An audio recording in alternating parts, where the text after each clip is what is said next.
অনেক আশা এবং আকাঙ্ক্ষার পরে বাংলাদেশে জাতীয় ত্রয়োদশ নির্বাচন অনুষ্ঠিত যাচ্ছে। আজকে আলহামদুলিল্লাহ আমি এই কেন্দ্রে আমার ভোট প্রদান করলাম।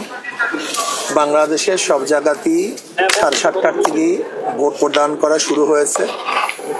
আমি বাংলাদেশের জনগণকে অনুরোধ করব যে পুরানো বন্দোবস্ত পরিবর্তন করে ইসলামের পক্ষে, শরিয়ার পক্ষে, ইসলাম দেশ মানবতার পক্ষে সবাই হাত পাখা প্রতীকে একটা ভোট দিবেন।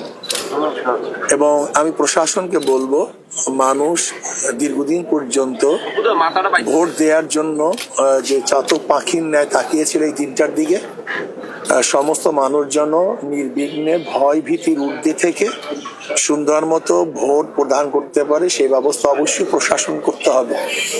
আর একটা কথা হলো এই, আমরা গতকালকে রাত্রেই দেখেছি বিভিন্ন জায়গায় বিভিন্ন কেন্দ্রে অঘটন ঘটেছে।